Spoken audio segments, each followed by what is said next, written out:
O Brasil tem mais de 50 milhões de jovens entre 15 e 29 anos. São diferentes sonhos, estilos de vida, descobertas, ideias sobre o futuro, diferentes realidades sociais, econômicas e políticas. Durante 3 dias, essas realidades foram confrontadas e debatidas no 3º Encontro Nacional de Conselhos de Juventude, que aconteceu em Brasília. Mais de 200 pessoas de 25 estados brasileiros trocaram ideias e experiências. Uma oportunidade de conhecer o funcionamento dos conselhos de juventude pelos 4 cantos do país.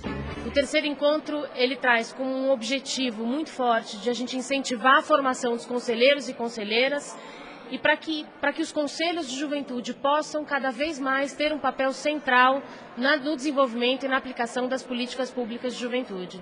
O debate usou como eixo 3 pontos essenciais: um balanço das políticas públicas de juventude ao longo dos 8 anos do governo Lula, o papel dos conselhos de juventude e os desafios e prioridades das políticas públicas de juventude para o próximo governo. Eu acho que o Conselho esse ano ele fez algumas coisas que foram muito fortes e acho que estão marcadas na história do Conselho. Primeiro, ele fortaleceu a própria rede de conselhos e o encontro é um exemplo disso. Acho que a realização do Pacto pela Juventude, que foi uma carta-programa apresentada a todos os candidatos, a presidente, a deputado federal, a senador, a deputados estaduais nas eleições, fortaleceu o protagonismo do Conselho também e, especialmente, o gesto do governo Lula, atendendo o pedido do Conjuve, convocando a 2ª Conferência Nacional de Juventude. Não é possível governar um país do tamanho do Brasil sem a participação de todos em todas as instâncias. A OIJ, a Organização Ibero-Americana de Juventude, também participou do 3º Encontro de Conselhos, mais um passo importante para a integração do movimento juvenil, uma das metas do Ano Internacional da Juventude.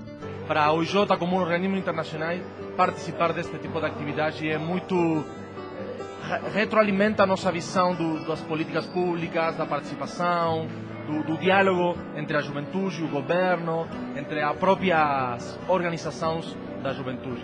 O 3º encontro, com certeza, foi um grande espaço para o diálogo entre os conselheiros de todo o Brasil.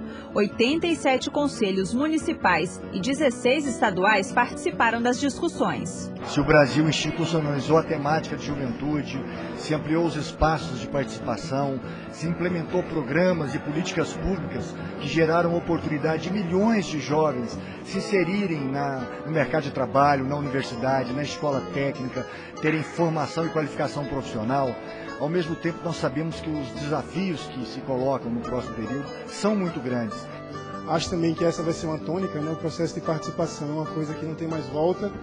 E na política de juventude, participação é uma premissa para o processo acontecer, né, com legitimidade, com mais transparência, e a gente só tem a esperar e desejar bons resultados desse encontro. E essa longa trajetória passa por uma série de conquistas e desafios.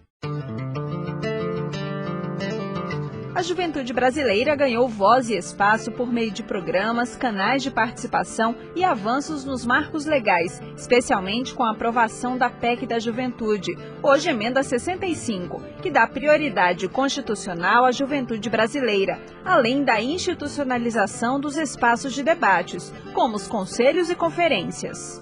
Uma forma da gente absorver demandas muito mais concretas sobre a realidade vivida pela juventude em realidades que talvez o próprio Conjuve não conviva. A gente está sempre trocando experiência, falando o que está rolando diferente, né? Como que a gente está se mobilizando na nossa região, e isso é muito positivo para a juventude. As rodas de conversa foram uma oportunidade para dividir os problemas que fazem parte do dia a dia de quem luta pela garantia de direitos e oportunidade plena. Para fazer uma avaliação mais fina, concreta e objetiva, é necessário reforçar a institucionalidade das políticas de juventude. O que é que trata isso? Trata isso de orçamento, trata isso de melhorar as estruturas executivas de juventude, são as secretarias e coordenadorias. Isso passa por ter um diálogo melhor da união dos estados e dos municípios acerca de um pacto de como fazer política de juventude. Então se passa de toda uma articulação que tem que ser feita pelos 3 entes federativos para que isso possa melhorar. O principal desafio do próximo período, os dois, na minha opinião, é a construção da Conferência. A Conferência Estadual de Juventude deve ser um momento de reenergizar a política pública de juventude na Bahia e a aprovação do Plano Estadual de Juventude. Com a valorização dos movimentos sociais e, em especial, do movimento juvenil, foram dados os primeiros passos ao longo dos 8 anos do governo Lula. O ministro Luiz Dulce lembrou da expansão do diálogo entre a sociedade civil e o Estado. Foi deflagrado um vasto processo de interlocução entre Estado e sociedade, entre governo e movimentos sociais, dos mais diferentes setores. Centrais sindicais, movimentos de trabalhadores rurais, movimentos de juventude. Os movimentos não atuaram apenas no seu setor, fazendo reivindicações setoriais. Passaram a ter um diálogo político com o centro do governo. Para estimular a reflexão e solução de problemas comuns aos conselhos, os participantes se dividiram em grupos durante uma tarde inteira. Entraram em pauta temas como a ampliação dos conselhos, o fortalecimento de marcos legais, integração do desenvolvimento nacional com a sustentabilidade, além das prioridades na política pública de juventude nos próximos anos. Cada rodada de conversa contou com a colaboração de facilitadores, que faziam as provocações e incentivavam o debate entre os conselheiros. Saíram algumas sugestões, né, assim... Uma delas, por exemplo, é a necessidade de articular parcerias com outros atores, né, como o Legislativo, o próprio Judiciário, o Ministério Público. Então, atores que são importantes para fortalecer essa atuação do Conselho, principalmente nesse campo da incidência nas políticas públicas. As sugestões foram expostas no último dia de encontro, em cartazes espalhados pelo auditório, para que todos tivessem acesso às informações. Na hora que a questão vira uma questão de agenda pública, aí sim o Estado age, né? Antes disso o Estado não age. E se a gente não pressionar, o Estado não age também não. As prioridades para 2011 fizeram parte do pensamento coletivo durante todo o encontro. Como principal consenso, foi abraçada a tarefa de construir ampla e representativa segunda Conferência Nacional de Juventude.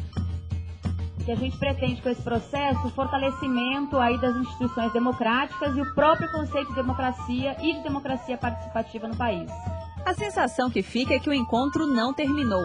Os conselhos prosseguem. Na bagagem, mais ensinamentos, novidades, projetos, novas lutas.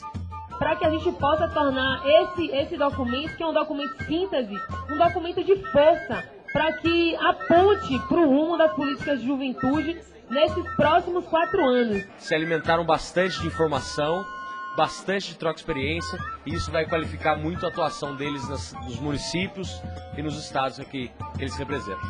E eu sinto que eu vou embora desse encontro muito mais feliz, porque eu aprendi absurdo. A oportunidade que eu tive de participar de alguma maneira dos movimentos de juventude foi nesses últimos 8 anos.